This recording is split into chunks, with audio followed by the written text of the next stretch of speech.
Bonjour Pierre. Bonjour Olivier. Alors, merci de nous recevoir chez toi, très, très bel endroit, niché au cœur des Monts d'Arrée. Écoute, je t'en Voilà. prie, pour venir y faire tout ça, tu es accueilli à bras ouverts. Voilà. Alors, édition Nouvelle Terre, avec, j'ai envie de dire, ta maison d'édition, c'est quasiment le Paris Saint-Germain. Tu as les grosses pointures, Stephen Greer, Anton Parks, Ouais, Mauro Biglino, hein, pour ouais, citer que cela, et bien d'autres. ouais. D'abord, comment est-ce qu'on entre en édition, Pierre? Comment est-ce qu'on entre en édition? Écoute, moi je te dirais assez facilement, comme pas mal de gens qui font un métier qu'ils aiment, on y arrive par hasard, mais comme le hasard n'existe pas, Hmm. c'est que tu t'es laissé un peu guider par tes envies, guider par tes plaisirs. Moi, mon premier fil finalement vis-à-vis de l'édition, ça a été la traduction. J'ai repris des études assez tard, j'avais un peu plus d'une trentaine d'années, donc j'ai refait des études d'allemand et d'ethnologie. Et au cours de mes études d'allemand, je me suis aperçu que j'adorais, c'est quasiment un plaisir physique, j'adorais traduire de l'allemand vers le français. Et ce qui était confirmé d'ailleurs par les profs que j'avais qui m'ont dit mais vous avez, vous, un vrai talent de traducteur. C'est-à-dire que je remettais en D'accord. français les textes allemands, mais en français correct, Avec l'esprit de la langue, en fait, dans les avec l'esprit de la langue deux cas. en arrière-plan, en respectant bien effectivement ce qui avait été dit dans la langue d'origine. Et donc à partir de là, je me suis pris d'affection pour un bouquin en allemand que j'avais trouvé après avoir arrêté mes études d'ailleurs. Et je m'étais dit que ça serait sympa de le faire connaître au public francophone, donc de le traduire de l'allemand. Et donc là, c'était une énorme entreprise, 400 et quelques Ah pages, oui. un boulot très long. D'autant plus que j'avais pas d'impératif de temps, donc je me suis vraiment plongé totalement là-dedans, avec un plaisir extraordinaire. C'était un livre sur la symbolique des nombres, donc il y avait des développements métaphysiques, enfin voilà, tout ce qui pouvait exciter les comparaisons sémantiques de l'un D'accord. à l'autre, etc. Donc voilà, et à partir de là, j'ai terminé cette traduction, j'avais le bouquin en français terminé, et vient évidemment la question de l'éditeur, donc je vais essayer de trouver un éditeur. L'éditeur ne se présentant pas, je me suis dit, je vais tenter de l'éditer moi-même, d'autant plus que l'auteur qui était assez fortuné m'a proposé de payer la moitié du travail D'accord. d'impression. Et je lui avais dit, dans ces cas-là, ok, je me débrouille pour trouver l'autre moitié des frais d'impression, et puis on lance la machine. Donc les éditions Nouvelle Terre sont nées à ce moment-là, et sans même que je puisse prévoir finalement que j'allais faire d'autres bouquins. J'avais même pas ça en tête. C'est à partir du moment où ce bouquin a existé véritablement en tant qu'objet, et à partir du moment où j'ai trouvé aussi un diffuseur, ce qui était extraordinaire, Ouais, parce c'est ça. qu'avec un seul bouquin, le mec m'a quand même fait plus ou moins promettre d'en sortir d'autres par la suite. Ce qui fait que effectivement, je me suis dit à ce moment-là que j'allais publier d'autres livres. Parmi les prestigieux membres de ton écurie, Pierre, eh ben, il y a Stephen Greer. Alors, c'est important quand même qu'on définisse ce personnage.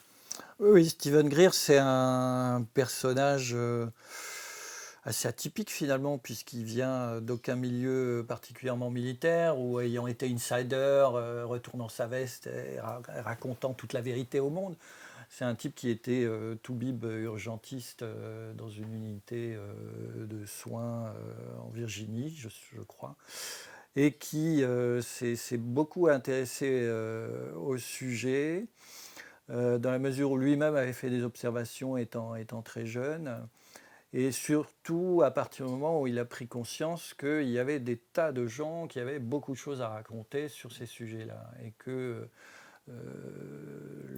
la meilleure chose à faire selon lui, c'était de regrouper toute une opération comme ça qui allait consister à recevoir ces témoins et surtout à leur permettre de s'exprimer, ce qu'ils n'avaient pas eu Voilà. l'occasion de pouvoir faire auparavant. C'est ce qu'on appelle le projet Disclosure. Et il faut le Voilà. savoir, donc il y a eu le club de la presse américain a été convoqué juste avant que justement Déogradé a témoigné devant le Congrès américain. Voilà, c'était surtout surtout la première réunion de témoins qui était présentée devant Le Monde. C'est-à-dire qu'il y avait des journalistes du monde entier qui étaient là, et on était peu de temps avant le 11 septembre. Ouais, c'est ça. Ce qui est important de rappeler, parce que le bruit que cette affaire a fait, c'était en mai, je crois, 2001, que le National Press Club a réuni donc tous ces témoins avec Greer. Les télés du monde entier avaient filmé l'événement, et le 11 septembre est arrivé quelques mois après et a littéralement versé une chape de plomb sur, Ouais, sur l'affaire. C'est-à-dire tout le effectivement. dossier disclosure, révélation a été écrabouillé par les événements du 11 Voilà. septembre. Alors, on y reviendra bien sûr Oui, oui, à oui, oui. Stephen Greer et toute son œuvre, et puis de la manière dont effectivement vous avez interagi avec lui pour la traduction de son livre. Aujourd'hui, eh bien, nous allons faire un grand pas en arrière, puisque lorsqu'on parle d'ufologie, on parle de politique, sociologie, religieux, sémantique, plein d'autres choses, et comptez dans vos rangs Mauro Biglino. Alors, il faut savoir que c'est son deuxième livre. Pour l'anecdote, ce qui s'est passé, c'est que moi j'avais été très intéressé par Mauro Biglino au tout début. J'étais tombé sur une de ses conférences filmées en vidéo que j'avais trouvée sur Internet. Et je m'étais dit, tiens, là, il y a quand même quelque chose d'intéressant. Et il se trouve que mon collègue et ami Christelle Seval des éditions Atlante Interkeltia, à qui j'avais donné l'information, avait été lui aussi extrêmement capté. Et ce qui s'est trouvé, c'est que il avait fait avant moi les démarches pour contacter l'éditeur de Mauro Biglino. Et peu de temps après, moi aussi, j'ai fait les démarches. Donc, ne sachant pas que Christelle Seval avait fait lui-même une première proposition. Et donc, l'éditeur italien me dit mais il y a un autre éditeur français sur le coup. Je dis ah bah zut, donc il va falloir faire un peu de poker. Augmenter la mise de l'avance sur les droits, etc. Et donc, il se trouve que j'ai assez vite découvert que c'était Christelle Seval, et puis qui lui était un peu péteux de me dire au début bah ouais, finalement, etc. Mais enfin, c'était pas du tout malveillant, hein, je lui en veux absolument pas.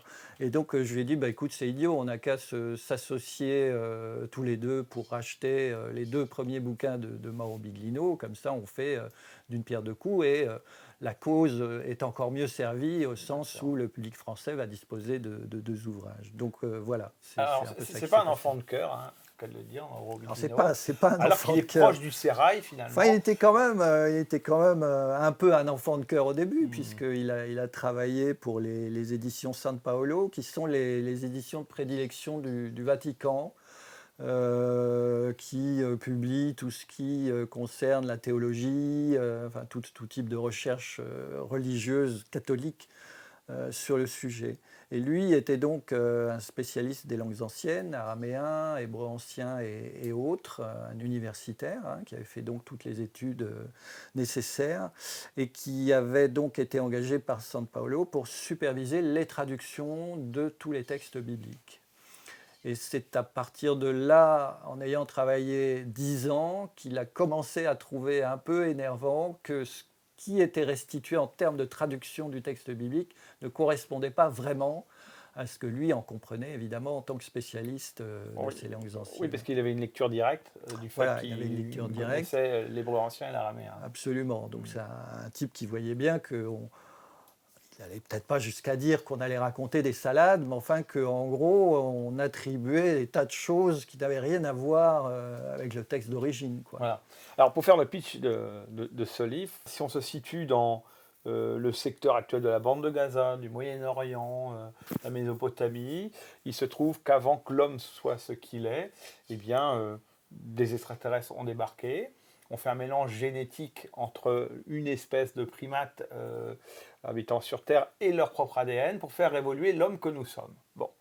On retrouve d'ailleurs, et c'est normal, cette théorie dans les textes sumériens. Les textes sumériens, Anton Parks, dont on aura sûrement l'occasion de reparler, qui a développé ça aussi.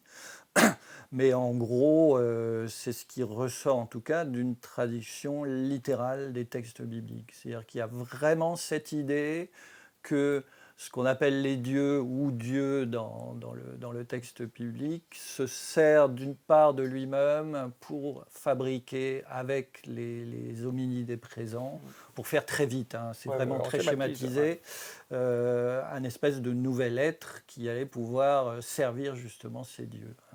Eh bien, ces Elohim, hein, ces Oui, dieux, hein, oui, un pluriel, eh bien, ne sont pas qu'un, mais plusieurs. Et voilà, parmi ceux-là, il y avait un certain Yahvé, qui apparemment voilà. était, on va dire, le plus conquérant de tous, et qui Mhm. finalement s'est vu attribuer par une entité encore supérieure une tribu qu'il va choisir, élire, donc, qui est la tribu issue, bien sûr, d'Abraham. On parle là des tribus d'Israël, euh, les tribus, les Hébreux en fait, hein, pour dire vite Israël, c'est quand même un terme un peu anachronique pour l'époque.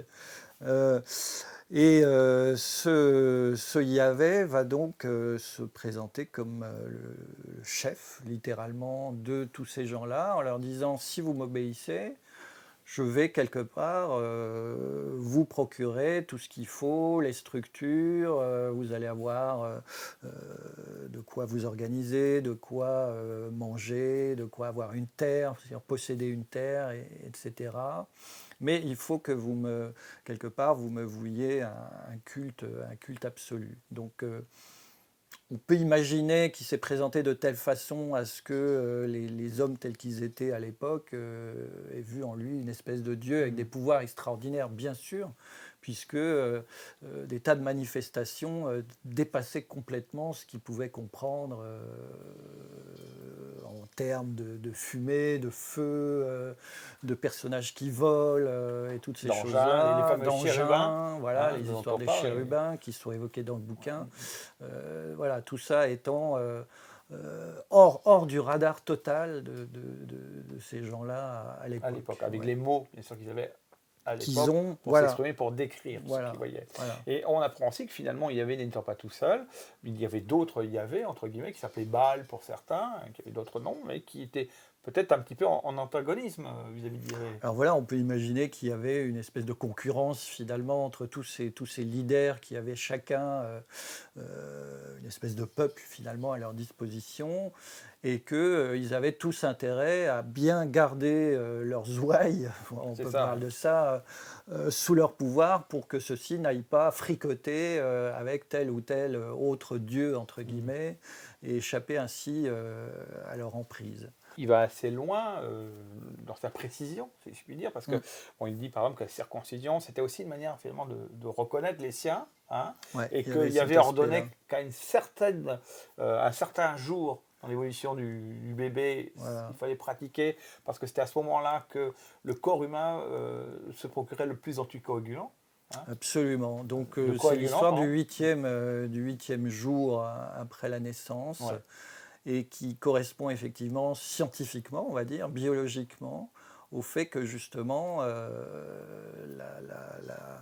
la proportion d'anticoagulants dans le sang est au maximum et que donc on pouvait pratiquer ce genre de marquage, puisqu'on ne voilà, peut c'est pas ça. parler d'autre chose en l'occurrence, d'une espèce de marquage qui se faisait sans trop de risques ou sans vraiment, oui, risquer de perdre peut-être un enfant qui était opéré, entre guillemets, Voilà.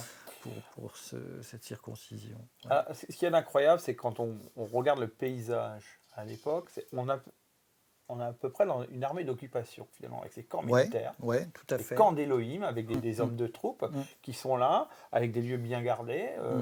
sur lesquels les bergers n'ont pas le droit d'aller, avec un Dieu qui n'est pas omniscient, mais qui a plutôt des besoins terre à terre, Ouais, et qui est très humain, peut-être plus qu'humain que l'humain, finalement. voilà, plus qu'humain que humain. C'est-à-dire que il a quand même voilà, un certain nombre, oui, comme tu disais, de besoins très physiologiques Ouais. qui laissent supposer qu'il n'y a pas de raison de ne pas imaginer que c'était une entité vivante de chair Ouais. comme toi et moi et surtout comme ces autres hommes, mais qui disposait quand même d'une technologie qui lui octroyait quelque part un pouvoir bien supérieur et qui pouvait évidemment le faire redouter par les hommes de l'époque.